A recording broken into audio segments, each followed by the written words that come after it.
안녕하십니까. 굿모닝 비엔남 2프로입니다.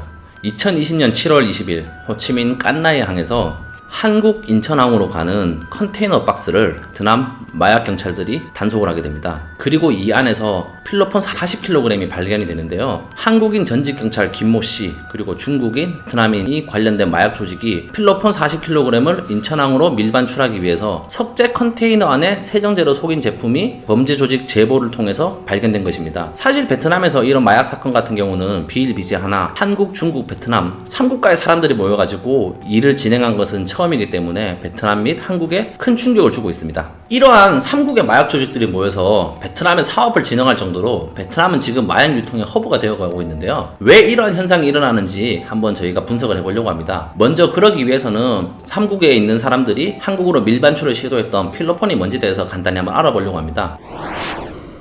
필로폰은 메스암페타민이라고 부르고요. 한국 사람들이 흔히 쓰는 말로 히로뽕이라고 부르죠. 이게 1989년도에 일본의 감기약 제조를 위해서 제약회사들이 실험을 하는 과정에서 만들어졌고, 사람들을 각성시키는 효과 때문에 전쟁 2차 대전을 거치면서 군인들의 사기 증진 목적을 위해서 주로 사용을 되었다가 지금은 전 세계적으로 법으로 완전히 금지가 된 제품입니다. 이렇게 필로폰으로 유명한 사람들 같은 경우는 이제 미국 드라마에 나오는 브레이킹 배드에서 이제 월터 씨가 화학 교사가 필로폰 제조로 해서 이제 마약왕이 되는 이야기고요. 송강호 씨가 영화 주연으로 나왔던 그 마약왕의 실제 모델인 이두삼 씨가 박정희 대통령 시절에 이제 수출 역군이 되는 과정이 필로폰을 제조를 해서 일본으로 판매를 해가지고 큰 돈을 벌었었습니다. 그리고 이렇게 필로폰이 주로 사용되는 이유는 크게 두 가지가 있는데요. 첫 번째가 뭐냐면은 만들기가 굉장히 간단하고, 두 번째가 한번 사용하고 나면 다른 약물들에 비해서 중독성이 굉장히 큰 이유 때문입니다. 그리고 역사상 사실은 필로폰 제외하고도 유명한 마약들이 많이 있지 않습니까? 뭐 코카인이라든지 헤로인, LSD라든지 여러 가지 약물들이 있는데요. 저희가 흔히 알고 있는 코카인이나 헤로인 같은 경우는 식물을 통해서, 추출물을 통해서 마약을 제조하기 때문에 식물을 재배하기 때문에 굉장히 귀찮은 면이 많습니다. 예를 들면 대량의 농장이 필요하거나 농장이 있으면은 수확을 하든지 작물을 재배할 수 있는 농부들이 필요하기 때문에 불편한 점이 많고요. 두 번째가 뭐 저희가 흔히 알고 있는 LSD, 이게 뭐 스티브 잡스가 이제 예전에 해서 유명한 약물이죠. 1970년대 80년대 히피들이 많이 한 약물인데, 똑같은 합성 항물이지만 LSD 같은 경우는 필로폰에 비해서는 만들기는 화학 공정이 굉장히 까다롭다 하더라고요. 필로폰 같은 경우는 이제 저희가 영화에서 보는 것처럼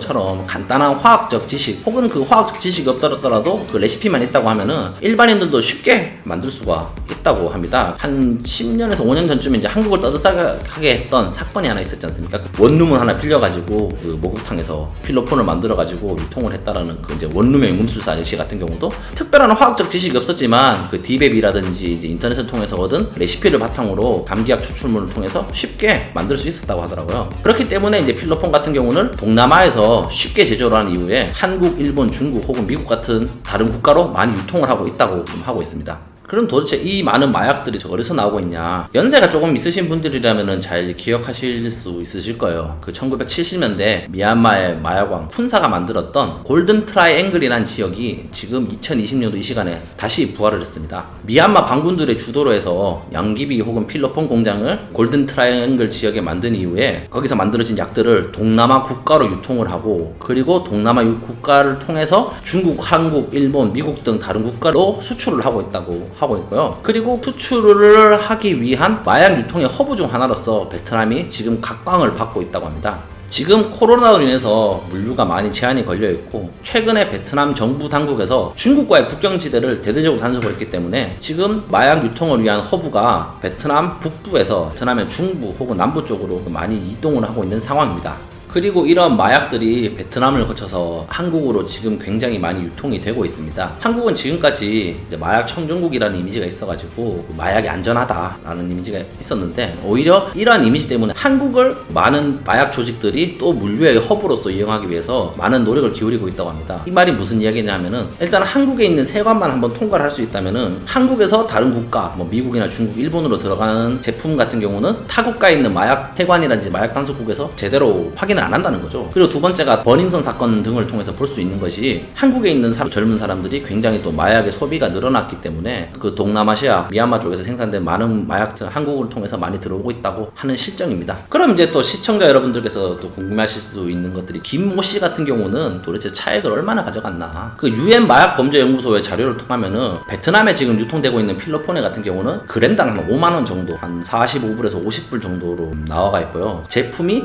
한국을 건너가기 가게 되면은 10배 그리고 최대는 40배까지 이제 마진 차익이 생긴다고 합니다. 그렇기 때문에 수많은 마약 범죄 조직들이 마약 유통에 대해서 목숨을 걸고 있고요. 그리고 이번에 걸리신 그 김씨 아저씨 같은 경우는 한 40kg 정도를 유통했다고 하셨으니까 어림산으로 생각하면은 이제 그 최소 200억에서 많으면 1000억 가까이 되는 금액을 그 마약 유통 한 건을 통해서 벌 수 있었다고 하시더라고요. 아시다시피 시청자분들께서도 이제 마약이라는 것이 공시지가가 있는 게 아니기 때문에 뭐 정확한 금액은 모르겠지만 최소 200억 이상의 금액 같은 경우를 이번 마약 거래를 통해서 얻어갈 수 있었다라는 걸 알 수 있습니다. 그럼 이제 또 많은 분들이 궁금하실 거 있잖아요. 김씨 아저씨 같은 경우는 이제 어떻게 되나라는 건데, 사실은 뭐 이런 말씀 드리면 어떨지 모르겠는데 이분 같은 경우는 목숨 걸고 베팅하신 거예요. 지금 일단은 한국도 그렇지만 베트남 같은 경우에는 필로폰 같은 경우를 100g 이상 유통을 하게 되면은 최소 20년 무기징역 사형인데, 이제 말씀드린 것처럼 100g 이상이거든요. 근데 이분 같은 경우는 40kg을 유통했기 때문에 무기징역에서 사형 정도가 나올 수 있지 않을까. 속된 말로 그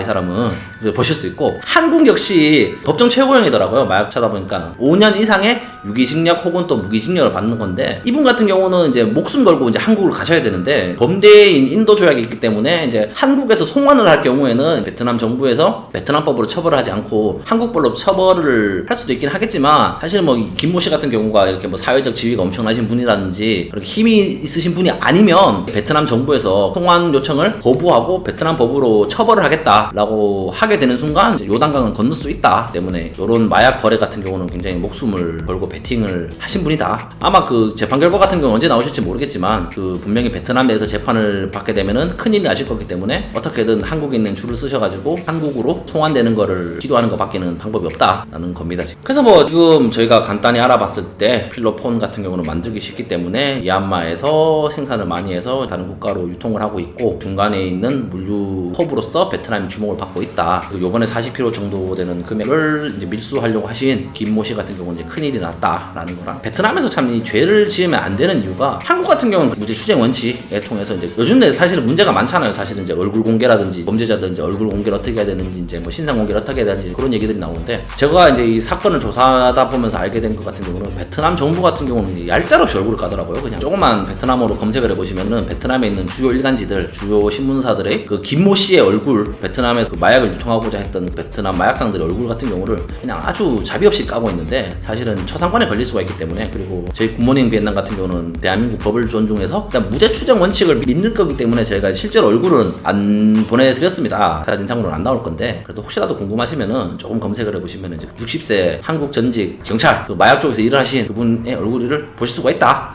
베트남에서 죄를 지으시면은 그 쪽이 팔리기 쉽다. 그렇기 때문에 다들 착하게 사시라 라는 걸 제가 방송 마무리하겠습니다.